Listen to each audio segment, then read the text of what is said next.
Students का officer study point में स्वागत है।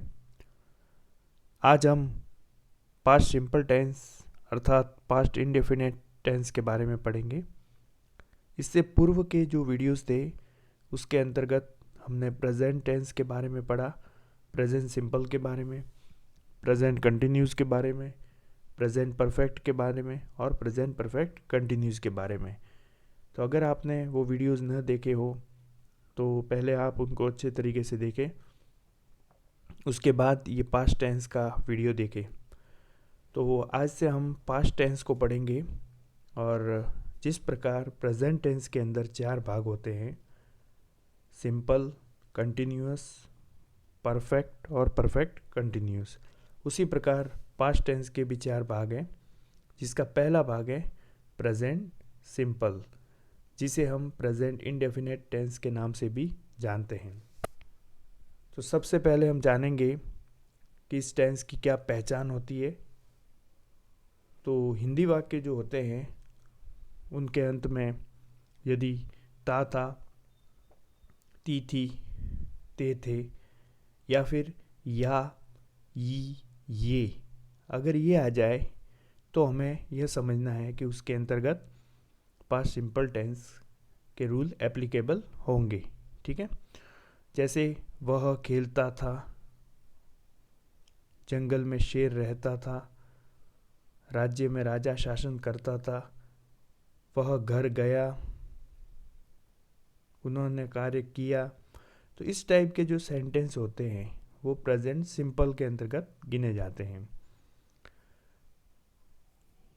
यह टेंस भूतकाल की सूचना देता है।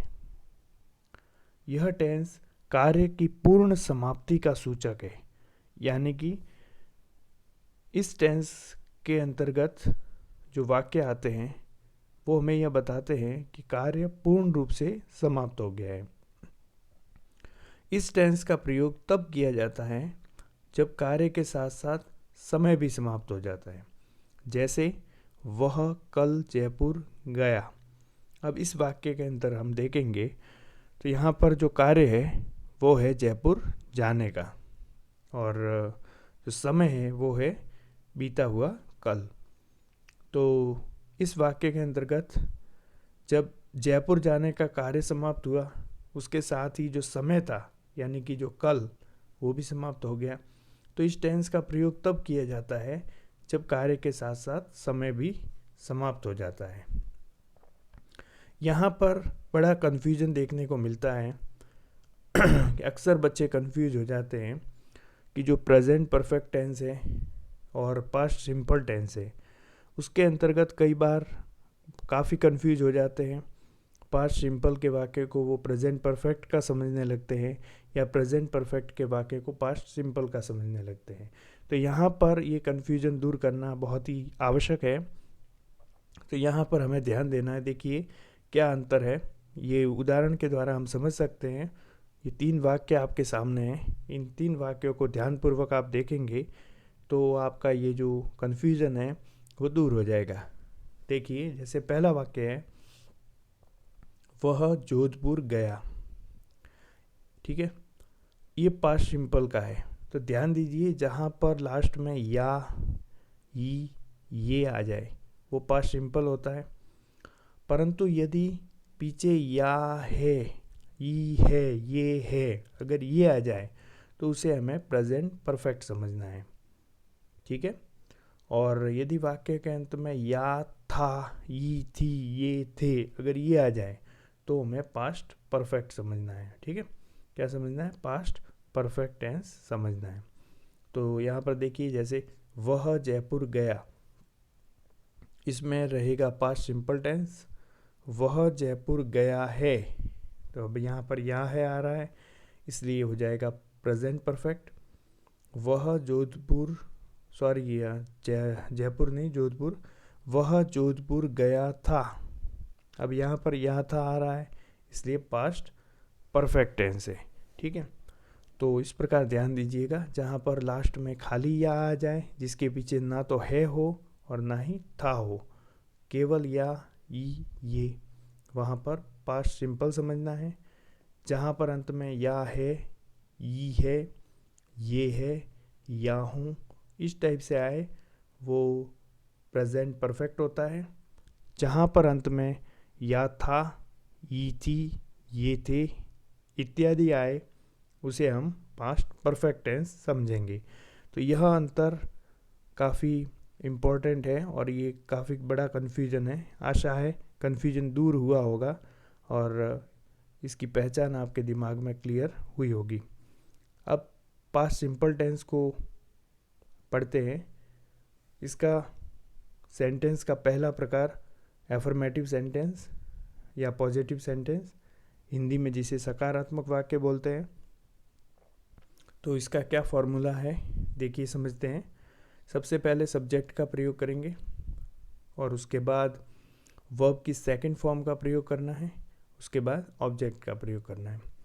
ध्यान दीजिए, इस टेंस के अंतर्गत हम वर्ब की सेकंड फॉर्म का प्रयोग करेंगे।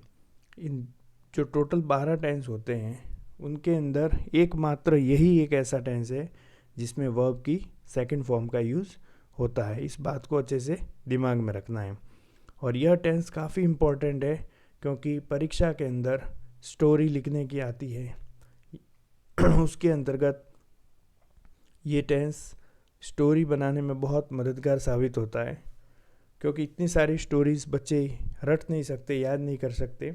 उनको स्टोरी को आपको पहले हिंदी में समझना है, फिर उसके बाद उन वाक्यों को इंग्लिश में ट्रांसलेट करना है। और इस ट्रांसलेशन में यह टेंस यानी कि पास्ट सिंपल टेंस काफ़ी हेल्पफुल रहेगा आपके लिए। तो देखिए, इसी फॉर्मूले के आधार पर वाक्य बनाते हैं। पहला वाक्य है, तुम बाजार गए। यहाँ सब्जेक्ट रहेगा तुम, सब्जेक्ट की जगह आ जाएगा तुम, ठीक है। उसके बाद वर्ब है जाना, तो सेकंड फॉर्म आ जाएगी वेंट। गो की सेकंड फॉर्म वेंट, गो, वेंट, गॉन, तो सेकंड फॉर्म वेंट। और ऑब्जेक्ट रहेगा टू मार्केट। तुम बाजार गए, यू वेंट टू मार्केट। इसी प्रकार दूसरा वाक्य समझते हैं। जंगल में शेर रहता था, पीछे था आ रहा है यानी कि पास्ट सिंपल टेंस है, तो यहाँ सब्जेक्ट है लॉयन। इसमें एक मिनट, इसके अंतर्गत थोड़ा ये गलत है, इसको गलती से लिख दिया गया, इसको काटिएगा। इसमें क्या होगा देखिए, जंगल में शेर रहता था, तो यहाँ पर हो जाएगा लॉइन, फिर सेकंड फॉर्म हो जाएगी लीव्ड, फिर इन, फिर हो जाएगा फॉरेस्ट, ठीक है। क्या होगा, लॉइन लीव्ड इन फॉरेस्ट, क्योंकि यहाँ पर देखिए जंगल भले ही पहले लिखा हुआ हो, लेकिन जो रहने की जो क्रिया है उसको करने वाला शेर है, और इसलिए शेर हो गया करता, सब्जेक्ट की जगह लॉइन आ जाएगा। उसके बाद रहता था, तो पीछे सेकंड फॉर्म आएगी लीव्ड इन फॉरेस्ट। तीसरा उदाहरण देखते हैं। वह पत्र लिखती थी, यहाँ पर सब्जेक्ट शी और राइट की second form wrote a letter, she wrote a letter. तो इस प्रकार से ये 3 वाक्य एफर्मेटिव सेंटेंस के अंतर्गत बनेंगे। दूसरा समझते हैं नेगेटिव सेंटेंस कैसे बनाने। तो यहाँ पर हेल्पिंग वर्ब का प्रयोग होगा, और हेल्पिंग वर्ब होती है डीड। यहाँ पर कौन सी हेल्पिंग वर्ब है, डीड। भले ही कोई भी सब्जेक्ट हो, चाहे he, she, it, I, we, you, they, कोई भी सब्जेक्ट हो सकता है, चाहे सिंगुलर हो चाहे प्लूरल हो, उसके साथ में हेल्पिंग वर्ब का प्रयोग होगा डीड। कौन सी, डी आई डी, डीड। तो देखिए नेगेटिव सेंटेंस को समझते हैं। नकारात्मक वाक्य, सब्जेक्ट आएगा, उसके बाद डिड नॉट। अब यहाँ पर एक महत्वपूर्ण बात ध्यान देने योग्य है कि जैसे ही डीड का प्रयोग होगा, अब हमें वर्ब की सेकंड फॉर्म का प्रयोग नहीं करना है, अब हमें वर्ब की फर्स्ट फॉर्म का यूज़ करना है। ये बात आपको अच्छे से ध्यान रखनी है। डीड का प्रयोग होते ही हम वर्ब की फर्स्ट फॉर्म का यूज़ करेंगे, सेकंड फॉर्म का नहीं। यहाँ पर कई बार यह मिस्टेक देखने में आती है कि विद्यार्थी जब डिड नॉट का प्रयोग करते हैं उसके बाद वर्ब की सेकंड फॉर्म लगा लेते हैं, जो कि बिल्कुल ही गलत हो जाता है वाक्य। तो ये थोड़ा ध्यान रखना है कि जैसे ही डीड का प्रयोग होगा, यहाँ वर्ब की फर्स्ट फॉर्म आएगी। जिस प्रकार हमने प्रेजेंट सिंपल टेंस पढ़ा था, उसमें डू और डज का प्रयोग होने पर जो वर्ब के पीछे लगने वाला एस या ई एस हट जाता था, उसी प्रकार यहाँ डिड का प्रयोग होने पर वर्ब की सेकंड फॉर्म हट जाती है और वर्ब की फर्स्ट फॉर्म लगती है। फिर ऑब्जेक्ट आएगा। तो देखिए उदाहरण द्वारा समझते हैं। वह पत्र नहीं लिखती थी, तो यहाँ हो जाएगा सब्जेक्ट शी, डिड नॉट आ जाएगा। अब यहाँ फर्स्ट फॉर्म आएगी राइट और लेटर। अब यहाँ रोट नहीं आएगा, राइट आएगा, क्योंकि डिड का प्रयोग हो गया। तो इस प्रकार से ये नेगेटिव सेंटेंस बनेगा, तो इस पर ध्यान दीजिएगा। आगे बढ़ते हैं। अब देखिए नेगेटिव का ही दूसरा एग्जाम्पल देखते हैं। जैसे यहाँ पर देखिए ध्यान से, मैंने कल पाठ नहीं पढ़ा, ठीक है। तो यहाँ पर आई सब्जेक्ट हो गया, डिड नॉट आ गया, फिर first form read, lesson, yesterday जो बीते हुए कल के लिए आता है। इस प्रकार नेगेटिव सेंटेंस बनेगा। उसके बाद इंट्रोगेटिव सेंटेंस देखते हैं। इंट्रोगेटिव यानी प्रश्नवाचक वाक्य। अब जैसा कि हम पिछले 4 टेंस का अध्ययन जब भी हमने किया है, उसके अंतर्गत हमने देखा है कि इंट्रोगेटिव सेंटेंस 2 तरह के होते हैं। एक यस नो टाइप वाले, जिनका उत्तर हम हाँ या ना में दे सकते हैं। दूसरे WH टाइप वाले इंट्रोगेटिव। तो यस नो वाले इंट्रोगेटिव वो होते हैं जिनका उत्तर हम हाँ अथवा ना में दे सकते हैं, परंतु WH टाइप वाले इंट्रोगेटिव वो हैं जिनका उत्तर हम हाँ या ना में नहीं दे सकते और जिनका कोई ना कोई स्पेसिफिक आंसर देना होता है। तो किस टाइप से इनका निर्माण होगा, आइए समझते हैं। सबसे पहले यस नो टाइप के इंट्रोगेटिव। अब देखिए यस नो टाइप के इंट्रोगेटिव कैसे बनेंगे। सबसे पहले हेल्पिंग वर्ब का यूज़ होगा डीड, उसके बाद सब्जेक्ट, उसके बाद वर्ब की फर्स्ट फॉर्म और फिर ऑब्जेक्ट और क्वेश्चन मार्क। यहाँ पर भी आपको वर्ब की फर्स्ट फॉर्म का यूज़ करना है। याद रखिए वर्ब की सेकंड फॉर्म केवल पॉजिटिव या एफर्मेटिव सेंटेंस में ही लगेगी, बाकी सारे वाक्यों में वर्ब की फर्स्ट फॉर्म का ही प्रयोग होगा। यह बात हमें अच्छे से ध्यान रखनी है। उदाहरण देखते हैं। क्या वह कल अजमेर गया। अब यहाँ पर प्रश्न को ध्यानपूर्वक पढ़ते हैं और विचार करते हैं इस प्रश्न पर, तो हम ये पाते हैं कि इसका उत्तर हम हाँ या ना में दे सकते हैं, आराम से दे सकते हैं। तो यस नो टाइप का क्वेश्चन है, तो इसका निर्माण इस फॉर्मूले से होगा। तो यहाँ पर हम सबसे पहले डीड का प्रयोग करेंगे, फिर ही सब्जेक्ट के रूप में आ जाएगा, फिर वर्ब की फर्स्ट फॉर्म आएगी गो, फिर टू अजमेर यस्टरडे। और फिर आगे बढ़ते हैं। तो WH टाइप के जो क्वेश्चन होते हैं उनके अंतर्गत सबसे पहले हम WH वर्ड का प्रयोग करेंगे सबसे पहले, ठीक है। WH वर्ड के बाद हेल्पिंग वर्ब आ जाएगी डीड, फिर सब्जेक्ट, फिर वर्ब की first form object.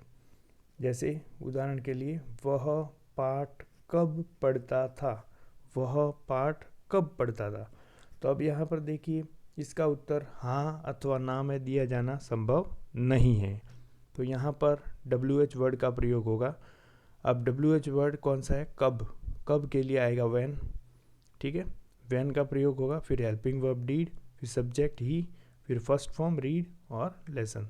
When did he read lesson. तो इस प्रकार से WH वर्ड का जब हम प्रयोग करेंगे तो सबसे पहले हम WH वर्ड लगाएंगे, उसके बाद डीड का प्रयोग करेंगे, फिर सब्जेक्ट का प्रयोग करेंगे, फिर वर्ब की फर्स्ट फॉर्म और ऑब्जेक्ट।